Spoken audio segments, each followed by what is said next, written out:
Bismillahirrahmanirrahim. Assalamualaikum warahmatullahi wabarakatuh.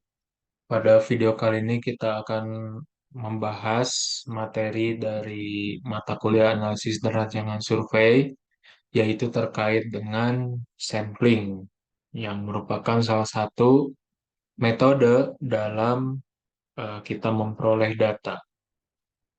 Apa itu sampling? Sampling itu adalah sebuah proses dalam kita memilih grup yang berisikan individu-individu yang mana dia itu berasal dari populasi. Tujuannya apa? Tujuannya untuk kita melakukan pengamatan, ya, yang mana dia itu digunakan dalam penelitian kita. Sebagai pendahuluan, bahwasannya yang juga kita pelajari bersama, kalau misalkan populasi itu adalah konteksnya adalah seluruh eh, grup dari individu-individu yang ada, ya. Jadi konteksnya itu adalah keseluruhan.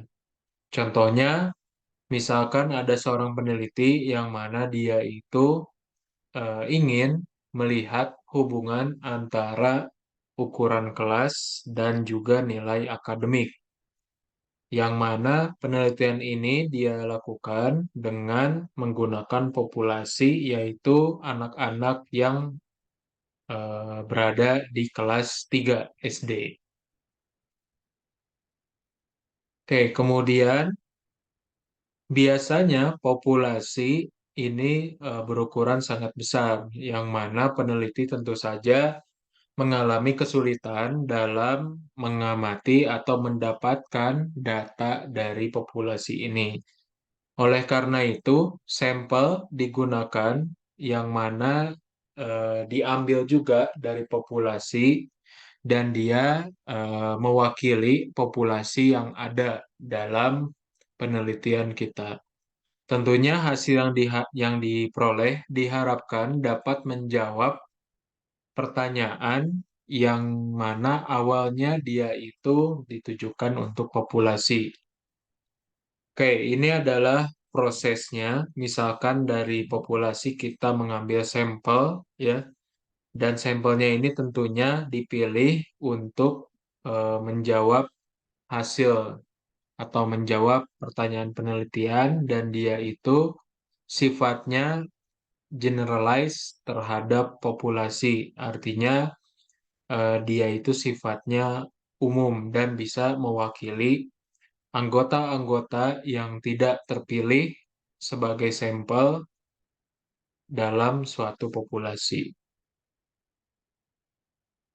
Dari sampling ini tentunya menawarkan beberapa kelebihan. Di antaranya yang pertama adalah kita bisa menghemat biaya dibanding kita mengeluarkan biaya yang besar untuk meneliti populasi, maka kita cukup menghemat dengan menggunakan sampling. Dan juga dari segi waktu juga bisa lebih singkat, ya, dalam mengumpulkan data sampel dibanding kita mengumpulkan data populasi. Dan dari akurasinya tentunya bisa kita lihat juga, karena sampel ini tentu saja berdasar dari populasi yang kita amati. Kemudian dari proses sampling, di sini yang pertama kita harus menentukan populasi. Kemudian setelah populasinya ini kita dapatkan, maka kita buat sampling frame atau kerangka sampling. Dari kerangka sampling ini kita kembangkan dan kita tentukan ukuran sampel yang harus kita dapatkan untuk penelitian. Kemudian tentunya kita juga harus menspesifikasi metode sampel apa atau metode sampling apa yang digunakan, tentunya berdasarkan dari karakteristik populasi, serta kita pada akhirnya setelah semuanya selesai, maka kita bisa memilih sampel. Dalam survei, sampling ini tentu saja sangat bermanfaat, di mana melalui kuesioner yang kita berikan, kita cukup menyebarkannya terhadap sampel, tidak perlu kita berikan kepada seluruh anggota populasi. Dan tentunya ini sangat istilahnya efisien ya dibanding kita harus mengeluarkan biaya untuk kita membuat kuesioner ya untuk sejumlah populasi. Misalkan kalau kita menggunakan kertas dan kalau misalkan pun kita menggunakan link, nah kita harus menghubungi banyak orang ya untuk mengisi kuesioner. Oke, pada prinsipnya sampel survei tentu saja menggunakan sampel sebagai objek penelitiannya. Oke, di antaranya kita akan review terkait dengan metode sampling. Sebetulnya ini sudah diajarkan di mata kuliah metode sampling, ya. Tentunya secara umum dibagi menjadi dua, ada probability sampling dan juga ada non-probability sampling. Oke, kalau misalkan kita berbicara terkait dengan probability sampling, tentunya kita melihat dari segi definisi akan ada keterlibatan peluang di dalamnya. Di dalam probability sampling, di sini seluruh individu yang ada dalam suatu populasi memiliki kesempatan yang sama untuk terpilih sebagai sampel.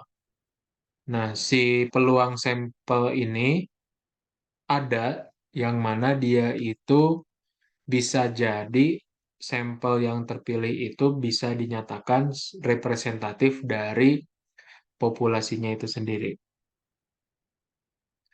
Oke, kemudian probability sampelnya ini digunakan tentunya untuk tujuan statistika inferensial ya. Kebanyakan menggunakan eh, probability sample. Kemudian tentunya dari pengambilan sampelnya ada juga kekurangan di dalamnya. Yang mana kalau kita menentukan metode sampling, biasanya kita tentukan dulu apakah dia itu diambil dengan pengembalian dan juga tanpa pengembalian.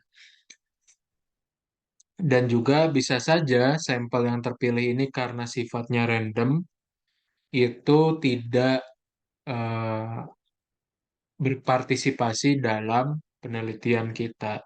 Ya, jadi karena tidak ada informasi apapun, nah dia eh, kebetulan terpilih sebagai sampel dan pada pelaksanaannya bisa saja dia tidak terlibat ya karena mungkin tidak berkenan untuk mengikuti atau membantu kita dalam penelitian. Oke, kapan kita menggunakan probability sampling? Ketika kita ingin mengurangi bias dari sebuah proses penentuan sampel, maka probability sampling ini adalah jawabannya. Artinya karena di sini ada kaidah peluang dan memang aturannya juga jelas, jadi akan menghasilkan representasi populasi yang bersifat tak bias.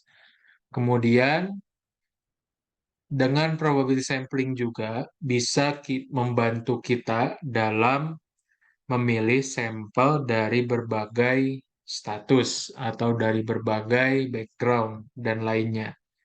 Di mana tentunya sebuah populasi itu tidak selalu anggotanya itu homogen ya. Jadi bisa saja anggota populasi ini sifatnya heterogen. Kemudian tentunya terkait dengan akurasi, di mana kalau misalkan probability sampling itu kita jelas ya ukuran sampelnya sehingga tentunya hasilnya itu bisa lebih akurat. Kemudian tipe-tipe dari probability sampling ada 4 ya, ada simple random sampling, ada cluster sampling, ada systematic, dan ada stratified. Oke, simple random sampling adalah sebuah metode, salah satu metode probability sampling, yang mana kata kuncinya adalah dia seluruh elemen dalam populasi atau anggota populasinya itu memiliki kesempatan yang sama untuk terpilih sebagai sampel. Oke, di dalam simple random sampling di sini juga menggunakan randomization ya, yang mana kalau misalkan pemilihan sampelnya itu bersifat random. Oke, contoh dari randomization ini, misalkan kita lempar koin ya, bisa angka, bisa gambar, bisa juga kita lempar dadu dari 1 sampai 6 yang mana yang keluar. Nah, itu adalah contoh dari ilustrasi randomisasi. Oke, kemudian step-step yang dilakukan dalam simple random sampling. Yang pertama kita buat daftar si anggota populasinya ya. Kemudian yang kedua urutan ya, urutan dari angkanya itu bisa kita tentukan. Kemudian kita pilih atau kita tentukan juga ukuran sampelnya. Dan yang keempat, misalkan kita gunakan random number generation. Nanti yang keluar dari urutan angka 1 sampai sekian, yang mana yang terpilih sebagai sebagai sampel ya dalam metode simple random sampling. Oke, kelebihan dari SRS, simple random sampling, yang pertama adalah dengan pengetahuan yang minim atau informasi yang minim dari populasi, kita bisa menggunakan simple random sampling. Kemudian, subjektivitas dan personal error ini bisa kita minimalisir karena sifatnya itu tadi adalah random, ya. Kemudian tentunya bisa juga sesuai, ya, akan menghasilkan data yang sesuai dengan tujuan penelitian kita dan sampelnya itu observasinya bisa digunakan untuk tujuan inferensial.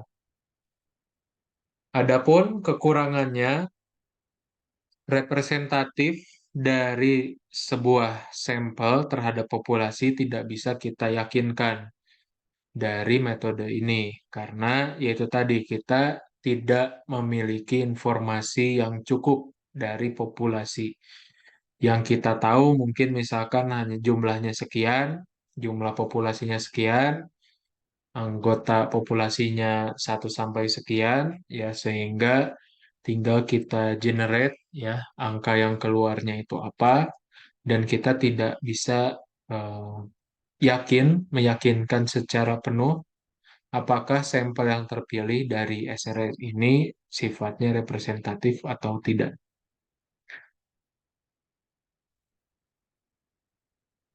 Oke, kemudian terkait dengan akurasi, biasanya juga bergantung pada ukuran dari sampelnya, ya. Karena mungkin tentu saja secara prinsipnya semakin banyak sampel yang kita ambil, maka nanti akan semakin akurat, ya. Oke, kemudian stratified random sampling.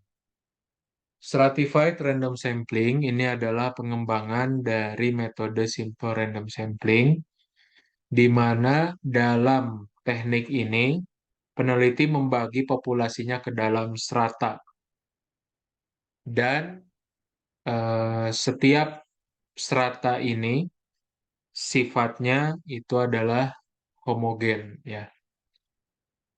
Jadi untuk serata-serata yang ada ini sifatnya homogen ya. Kemudian tentunya dalam hal ini peneliti harus memilih karakteristik atau kriteria dalam pemilihan sampelnya yang tentunya dia itu perlu dikaji apakah relevan terhadap penelitian yang digunakan.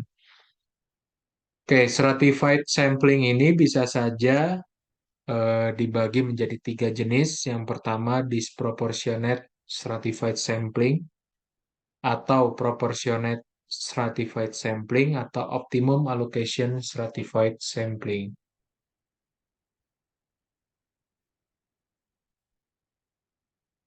Oke, yang pertama terkait disproportionate sampling, di mana ukuran dari sampel dari setiap unitnya itu tidak proporsional, ya, tapi berdasarkan pada istilahnya itu pertimbangan personal judgment, jadi pertimbangan dari individu atau peneliti. Nah, tentunya metode ini efektif untuk membandingkan strata yang mana dia itu memiliki error yang berbeda. Ya. Kemudian, kalau yang kedua, proportionate sampling, di mana dalam memilih sampling unitnya itu proporsional terhadap ukuran dari setiap unitnya atau stratanya. Nah, tentunya kelebihannya kalau misalkan sifatnya proporsional itu bisa kita nyatakan dia itu representatif terhadap variabel yang digunakan dan dia itu dalam mengklasifikasikan kategorinya itu bisa lebih yakin ya kita untuk membagi samplingnya. Dan tentunya dalam kita membandingkan antar stratanya pun bisa lebih jelas ya.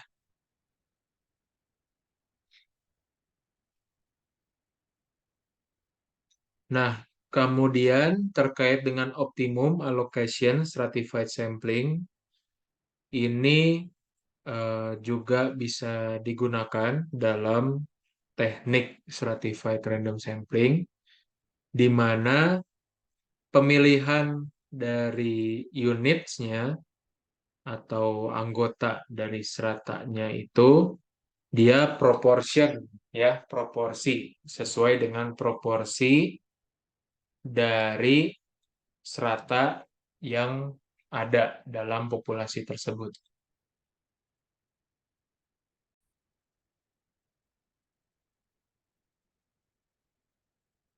Oke, ini adalah contoh dari penerapan stratified random sampling. Misalkan sampelnya ada 100 ya. Kalau misalkan kita bagi dia berdasarkan level atau strata, di sini ada HG, ada AG, ada LG. Misalkan untuk populasinya di sini ya ada 1000, sorry, ada 1000 populasi. Kemudian setiap HG, AG, LG pun ada jumlahnya masing-masing ya. HG ada 250, ada AG 400, ada LG 350. Nah, kalau misalkan dia menggunakan optimum allocation stratified sampling, misalkan kita ambil sampelnya 100, ya berarti tinggal kita bagi 10 ya. Misalkan yang awalnya 250 menjadi sampelnya itu ada 25. Kemudian kalau 400 jadi 40, kalau 350 jadi 35.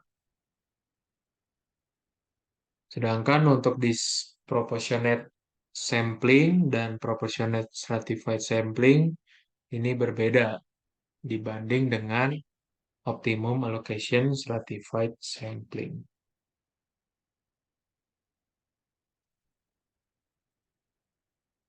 Oke, kemudian langkah-langkah apa saja yang harus kita lakukan untuk stratified random sampling? Yang pertama tentunya kita definisikan dulu targetnya, target dari objek penelitiannya. Kemudian stratification variabelnya itu harus kita dapatkan informasinya. Kemudian kita buat sampelnya, kemudian kita evaluasi sampelnya, dan selanjutnya kita mendefinisikan elemen-elemen untuk setiap seratanya. Oke, setelah kita bisa bagi ya untuk elemen di setiap seratanya, maka kita berlakukan urutan atau angka untuk setiap elemen. Kemudian kita tentukan juga ukuran dari setiap seratanya ada berapa, dan si elemennya ini kita pilih secara random untuk dijadikan sebagai sampel. Jadi stratified pun kita menggunakan prinsip randomization, di mana tentunya kita harus lihat dulu anggota dari setiap seratanya ada berapa. Kemudian kita tentukan dari setiap serata harus terpilih berapa dan kita pilih secara random untuk sampelnya. Kemudian kelebihan dari stratified random sampling tentunya dia bisa kita nyatakan bahwa dia lebih apa ya, lebih bisa dinyatakan representatif terhadap populasi, dan tentunya ini salah satu metode yang bersifat objektif ya, karena kita didasarkan pada karakteristik dari populasi. Kemudian terkait dengan kelemahannya, tentunya kita mungkin saja kita mengalami kesulitan dalam menentukan kriteria atau seratanya. Nah, karena salah satu syarat dari stratified random sampling kita harus mengetahui atau menentukan ada berapa serata yang bisa kita bentuk dalam kelompok populasi.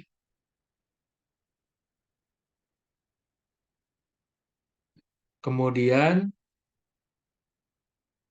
tentunya dia lebih costly dan time consuming ya dibanding dengan simple random sampling, dan tentunya kita bisa nyatakan ketika kita tidak tepat dalam memilih seratanya, maka dalam konteks generalisasi terhadap populasinya ini bisa saja keliru ya. Oke, kemudian yang ketiga adalah systematic sampling. Systematic sampling ini juga merupakan pengembangan dari simple random sampling, di mana kita membutuhkan informasi yang lengkap dari populasi. Nah, di sini sistematik, kalau misalkan kita kaitkan secara definisi, tentunya dia berdasarkan urutan, maka kita harus punya informasi dari seluruh individu yang ada dalam populasi, tapi dalam konteks secara sistematik. Ya. Nah, misalkan kita tentukan ukuran sampel dan ukuran populasinya, misalkan sampel biasanya kita menggunakan N kecil, populasi menggunakan N besar, dan misalkan kita pilih ya N besar dibagi individu yang ke N kecil dari daftar ya. Oh, sorry. Misalkan kita memilih sesuai dengan urutan dari populasi ataupun dari sampel dari urutan kesekian, yang mana nanti kita berlakukan secara sistematis. Ya. Oke, ini adalah stepnya. Yang pertama kita harus mendefinisikan terkait dengan struktur untuk objek penelitiannya atau audiensnya, di mana kita perlukan untuk memilih sampling. Ya. Kemudian yang kedua, tentunya kita juga harus tahu terkait dengan ukuran sampel yang ideal. Kemudian yang ketiga, ketika kita sudah tahu ukuran sampelnya, maka kita berikan angka untuk setiap orang ya atau setiap individu. Dan yang keempat, kita tentukan interval dari si sampelnya ini. Maka ini akan menjadi sebuah aturan ya, aturan jarak antara setiap elemennya. Oke, kemudian kelebihannya dari systematic sampling ini adalah sebuah metode yang cukup simpel dalam kita memilih sampelnya. Kemudian bisa saja sampelnya itu bisa bersifat representatif dan komprehensif ya. Tapi di samping itu tentunya ada kelemahannya juga. Kelemahannya adalah tidak eh, bebas dari errornya. Tentunya di sini banyak apa ya istilahnya itu melibatkan subjektivitas. Subjektivitasnya itu dalam konteks urutan dari listnya, urutan dari daftar individunya. Dan tentunya informasi terkait dengan populasinya itu sangat penting ya, sangat penting untuk kita dapatkan. Yang mungkin saja ini menjadi kendala kalau misalkan kita tidak mendapatkan hal itu, maka kita tidak bisa menggunakan systematic sampling. Oke, kemudian yang terakhir terkait dengan probability sampling itu adalah cluster sampling. Cluster sampling ini mirip dengan stratified ya. Jadi dalam cluster sampling ini sampel unitnya itu terdiri dari elemen ya yang mana dia itu digrupkan atau diklasterkan. Oke, misalkan daripada kita membuat daftar seluruh anak di berusia SD ya, yang misalkan di suatu kota, kemudian kita tentukan dari seluruh anak tersebut, kita secara random memilih 15% dari anak-anak atau murid tersebut sebagai sampel, maka peneliti bisa saja memilih 15% dari setiap klaster ya dalam masih dalam konteks murid-murid SD, tapi kita pilih 15%-nya itu tidak berdasarkan pada populasi, tapi berdasarkan pada setiap klaster. Oke, kemudian ini adalah step dari cluster sampling. Yang pertama tentunya kita harus tahu dulu sampelnya siapa. Kemudian kita evaluasi kerangka samplingnya itu bagaimana. Kemudian kita tentukan grup-grup yang bisa kita kelompokkan ya, individunya itu dikelompokkan. Kemudian kita pilih di antara grup-grup tersebut, kita pilih cluster ya. Kemudian kita pilih subtipenya. Kita bikin ya subtipenya. Oke, kemudian ini adalah kelebihannya. Kelebihannya dia bersifat representatif, kemudian cukup mudah ya dalam kita menggunakan cluster sampling dan dia itu cukup eh, aplikatif ya, cukup aplikatif dalam pendidikan. Kemudian kelemahannya adalah tidak bebas dari error dan tidak komprehensif.